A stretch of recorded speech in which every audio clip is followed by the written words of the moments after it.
இந்த புனிதமான பூமியில் ஸ்ரீ காருடை ஐயனார் திருக்கோவிலில்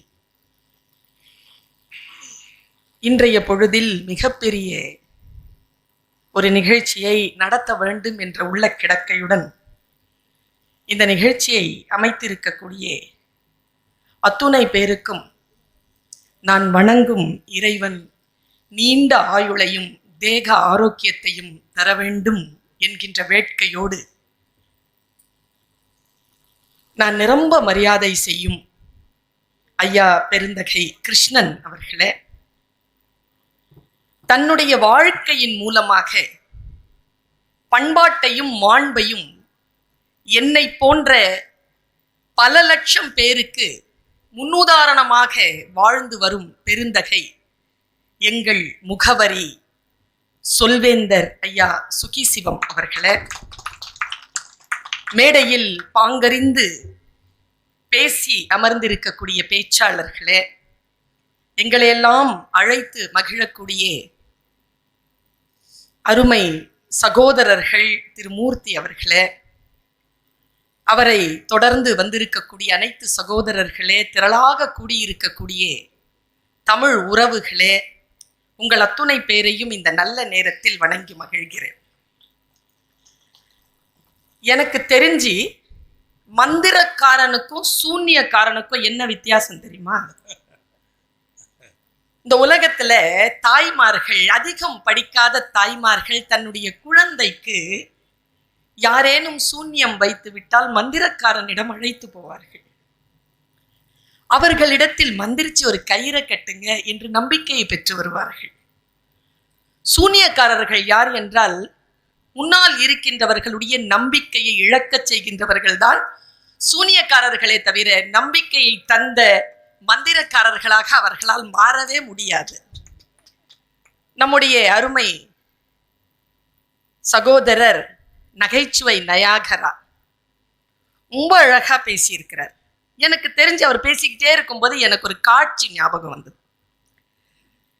மலை மேல ராத்திரி 9 மணிக்கு ஒரு பஸ் போயிட்டு இருக்கு.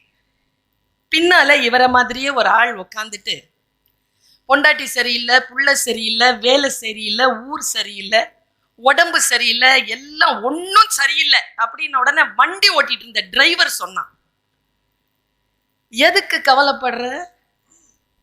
எனக்கு கூட தான் கண்ணு சரியில்லை, நான் வண்டி ஓட்டலாம். இப்படி புலம்பிக் கொண்டே இருக்கின்றவர்களை பார்த்து எனக்கு இப்படி சொல்ல தோன்றுகிறது.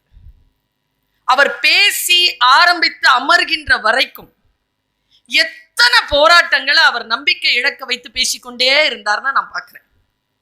உண்மையா சொன்னா அதெல்லாம் உண்மையிலேயே போராட்டமா? இவங்களெல்லாம் என்ன செய்யணும் தெரியுமா? இந்த மாதிரி போராட்டம்னு பேசுறவங்க இவங்களை என்ன செய்யலாம்னா, நடுவர் அவர்களே, ஒரு கப்பல் போயிட்டு இருந்துச்சு. அதில் ஒருத்தன் இவங்கள மாதிரி ஒன்றும் சரியில்லை, இது முழுகிடும், அவ்வளவுதான், இங்கெல்லாம் ஏறவே இருந்திருக்க கூடாது, பாதி கடல் தாண்டி அவ்வளவுதான், இனி கரையேறாதுன்னு புலம்பிட்டே இருந்தான் ஒருத்தன். நம்ம சுகிசிவம் ஐயா மாதிரி ஒருத்தன் அவனை முறைச்சி பார்த்தான். நல்லா தானடா தொடங்குச்சு, ஏண்டா புலம்புற? சொல்லிக்கிட்டே இருக்கான். இதுல ஒரு சூட்சுமம் சொல்றேன் நான். நம்பிக்கை தந்தால் அது அடுத்தவர்களை போய் தொற்றுவது போல் அவநம்பிக்கையும் அவ்வளவு சீக்கிரமாகத்தான் போய் தொற்றும். இந்த அவநம்பிக்கையாளர்களை எப்படி எதிர்கொள்றது? வாழ்க்கை பூந்தோட்டமாக மாற்றுவதற்கு எப்படி இந்த அவநம்பிக்கையாளர்களை எதிர்கொள்வதுங்கிறது அந்த குருநாதருக்கு தெரிஞ்சிருந்தது. அவர் சொன்னார், டேய் புடிங்கடா அவனை, கடலை தூக்கி போடுங்க. ஓடுற கடல்ல தூக்கி போட்டாங்க அவனை.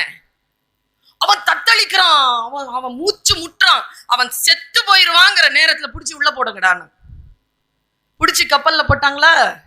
அப்போத்துல இருந்து அவன் கம்முன்னு இருந்தான். ஏன்னா கப்பல் மிக மிக பாதுகாப்பானது, கடல் ஆபத்தானது என்பதனை அவன் தெரிந்து கொண்ட தருணம் அது. நீங்க பேசின குடும்பம் இருக்கு இல்லையா, அதுதான் உண்மையில் வாழ்க்கையில் பூந்தோட்டம். குடும்பத்தை இழந்தவர்களிடத்தில் கேட்டு பாருங்கள், அது எவ்வளவு பெரிய பூந்தோட்டம் என்று அவர்கள் சொல்லுவார்கள். அவ்வளவு சாதாரணமா மனைவியை பேசுறீங்க. மனைவி நான் அவ்வளவு சாதாரணமானவளா? பாவேந்தர் பாரதிதாசன் சொல்றார், இவ்வளவு வயசான அம்மா முதியோர் காதல்ல எழுதுவார். இவ்வளோ வயசான அம்மா, அவங்கள பார்த்து மலவாழ பழத்தை கொடுக்குற அப்படின்னு அந்த தாத்தா கிட்ட கேட்கும்போது பேத்தி கேட்பாப்ப. அந்த தாத்தா சொல்வார், அவ ஒன்னும் பேரழகி இல்லை, என்னை கல்யாணம் பண்ணும் போது இருந்த அழகோ அவளுக்கான சேவையோ எதுவுமே இல்லை, உடன் இருக்கிறோம் செயல் இல்லை, இருந்தாலும் எது எனக்கு இன்பம் நல்கும் தெரியுமா, அவள் இருக்கிறாள் என்பது ஒன்றே. நிறைய பேர்கிட்ட கேட்டு பாருங்க, மனைவி உயிரோடு இருந்தால்தான் அந்த முதியோர் வாழ்க்கை சுகமாக இருக்கும், பூந்தோட்டமாக இருக்கும் என்று போராட்டத்தை கடந்தவர்கள் சொல்லுவார்கள். எங்க மனைவி வாய்க்கலைங்க, உடனிருப்பு வாய்க்கல, மனைவியின் உடனிருப்பு வாய்க்கல, பிள்ளைகளோடு கொஞ்சற வாழ்க்கை வாய்க்கல, போராட்டமே வாழ்க்கையா இருந்தது. இங்க இருந்து எங்க போறது, கடையநல்லூர்ல இருந்து பாண்டிச்சேரிக்கு போறான், பாண்டிச்சேரியில இருந்து காசிக்கு போறான் பாரதி. அலைஞ்சி 39 வயதில் இறந்து போன அந்த பெருங்கவிஞன் எழுதினான், எத்தனை கோடி இன்பம் வைத்தாய் என் இறைவா. வாழ்க்கையில எல்லாமே போராட்டம் தானா? இந்த போராட்டமா மனசு மாறுறதுக்கும் பூந்தோட்டமா மனசு மாறுறதுக்கும் நடுவில் ஒரு மெல்லிய கோடு தாங்க. அழகுக்கும் கவர்ச்சிக்கும் மெல்லிய கோடு தான், நகைச்சுவைக்கும் ஆபாசத்திற்கும் மெல்லிய கோடு தான்.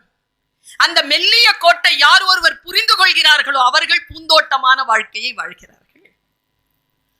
இப்போ இலக்கியத்துல சீத்தை இருக்கிறா, சூர்பனக இருக்கிறா. ஒண்ணு போராட்டம், ஒண்ணு பூந்தோட்டம். சரியா? ராமனுக்கு ஒண்ணு போராட்டம், இன்னொன்னு பூந்தோட்டம். 2 பேரை பற்றி எழுதுகின்ற கம்பன் இப்படி எழுதுறான். 2 பேரும் நடக்கிறாங்க. எது போராட்டம், எது பூந்தோட்டம் தெரியுமா? எது கவர்ச்சி, எது அழகு தெரியுமா? பாருங்க, நம்ம மனசுதான் எல்லாமே. சீதை நடந்தாள், அழகாக இருந்தது. சூர்பனகை அழகாக நடந்தாள். இந்த மெல்லிய வித்தியாசம் தான் போராட்டத்திற்கும் பூந்தோட்டத்திற்கும். இயல்பாக இருந்து பாருங்கள், வாழ்க்கை அவ்வளவு ஆசீர்வாதமானது. ஒரு நம்முடைய நரகத்தை நாம் தான் முடிவு செய்கிறோம், நம்முடைய சொர்க்கத்தை நாம் தான் முடிவு செய்கிறோம். எதை நம் வாழ்க்கையாக நாம் தேர்ந்தெடுக்கிறோமோ அதுதான் நம் வாழ்க்கையாக மாறுகிறது. தேர்ந்தெடுக்கக்கூடியவர்கள் நாம் தான். ரூமி சொல்கிறான், நீ எதை தேடுகிறாயோ அது உன்னை தேடுகிறது. நீ போராட்டத்தை தேடினால் வாழ்க்கை முழுக்க போராட்டம் தான். இல்லை, என் தோட்டம் பூக்களால் நிறைந்தது என்று நீ தேடினால் அது பூந்தோட்டமாக மாறும். நம்மில் எத்தனை பேர் நம்பிக்கை இழந்திருக்கிறோம்? நானும் எப்பவுமே என்னுடைய தன்னம்பிக்கை ஸ்பீச்ல சொல்றேன், உன்னால் முடியாது என்று சொல்வதனை எவனோ ஒருவன் செய்து கொண்டுதான் இருக்கிறான். எழுந்து நிற்கத்தான் நமக்கு திராணி இல்லாமல் இருக்கிறது. இப்படி மனதை உடைத்து பேசுகின்றவர்கள் பேச்சை இனிமேலும் கேட்காது. இந்த உலகத்திலேயே ஒரே ஒரு மனிதன் தான் உங்களை காப்பாற்ற முடியும், அது நீங்கள் தான். எழுந்து நிற்க வேண்டிய ஆற்றல் வரணும்ல. அந்த ஆற்றலை, அந்த பூந்தோட்டத்தை உள்ளே எப்படி மலர்த்தி வைத்திருப்பது? மனநிலைதான். என் வாழ்க்கை போராட்டமானது, என் வாழ்க்கை பூந்தோட்டமானது என்று நான் தான் முடிவு செய்ய வேண்டும். இதோ எங்கள் அணியில் சொன்னார்களே, பிரசவ வலி இருக்கு இல்லையா, இந்த ஆண்களால் அதை அவ்வளவாக பேசிட முடியுமே தவிர அனுபவிக்கவே முடியாது. இந்த உலகத்திலேயே அதிகமான வலி எதுக்குன்னு சொன்னா ஹார்ட் அட்டாக்னு சொல்லுவாங்க. அதனால ஹார்ட் அட்டாக் வந்து இறந்து போறவங்களுடைய முகத்துல ஒரு மெல்லிய புன்னகை இருக்கும்னு சொல்லுவாங்க. ஏன்னா அந்த வலி விடுற நேரம் உயிர் போகும். அந்த இன்பத்தை அனுபவித்து தான் அவங்க உயிர் போகுமா, அவ்வளவு வலியாது. அதை விட 60 மடங்கு அதிகமான வலி பிரசவ வலி. அந்த பிரசவத்தை ஒரு பெண் அந்த போராட்டத்தை சகிக்கிறாள் என்றால் எதற்காக என்றால், என்று அழக்கூடிய அந்த குழந்தையின் ஒற்றை அந்த அழுகுரல் இருக்கு இல்லையா, அந்த கேட்கின்ற பொழுது அந்த அழுகுரல் என்கின்ற பூந்தோட்டத்திற்காகத்தான் அவள் அவ்வளவு படாத பாடுபடுகிறாள். இது தாய்மையின் உச்சம். நான் இப்படி யோசிச்சு பாக்குறேங்க, இந்த மனநிலையை எப்படி நாம சரி பண்றது? இப்ப இத்தனை பேர் காத்திருக்கிறீர்கள், ஏதோ ஒரு டேக்அவே மெசேஜ், வீட்டிற்கு கொண்டு செல்லக்கூடிய ஏதோ ஒரு பொட்டலம், கையில் எடுத்து செல்லக்கூடிய ஏதோ ஒரு பொட்டலத்தை குருநாதர் தருவார். அவருக்கு பின்னால் வரக்கூடிய நாங்கள், இதோ நான் இப்படி சொல்கிறேன், புத்தி இருக்கு இல்லையா, அதை சரி பண்ணி வச்சுக்கணும். ஒரு பிச்சைக்காரன் ஒருத்தர் தான். அந்த பிச்சைக்காரனை நானும் மோன சுந்தரமும் பார்த்திருக்கிறோம். அந்த பிச்சைக்காரன் என்ன பண்ணுவான், உட்கார்ந்துட்டே இருப்பான். அந்த ஒரு பணக்காரன் என்ன பண்ணா, ரொம்ப பெரிய ராஜா. அந்த வழியா அப்படி போகும்போது அந்த பிச்சைக்காரனை பார்த்து ஒரு காசை எடுத்து இப்படி வீசினான். இந்த பிச்சைக்காரன் காசு அப்படி கேட்ச் பண்ண பாருங்க, தவறிடுச்சு. அவன் உட்கார்ந்துருந்த பிளாட்ஃபாரத்துக்கு கீழே ஒரு சாக்கடை, அதுல அது விழுந்துருச்சு. உடனே அந்த பிச்சைக்காரன் உடனே கை போட்டான் அந்த சாக்கடையில. இந்த போன ராஜா சொன்னார், சாரி நான் தப்பா போட்டுட்டேன். இறங்கி ஒரு வெள்ளிக்காசு கையில கொடுத்தான் சாரி சொல்லி.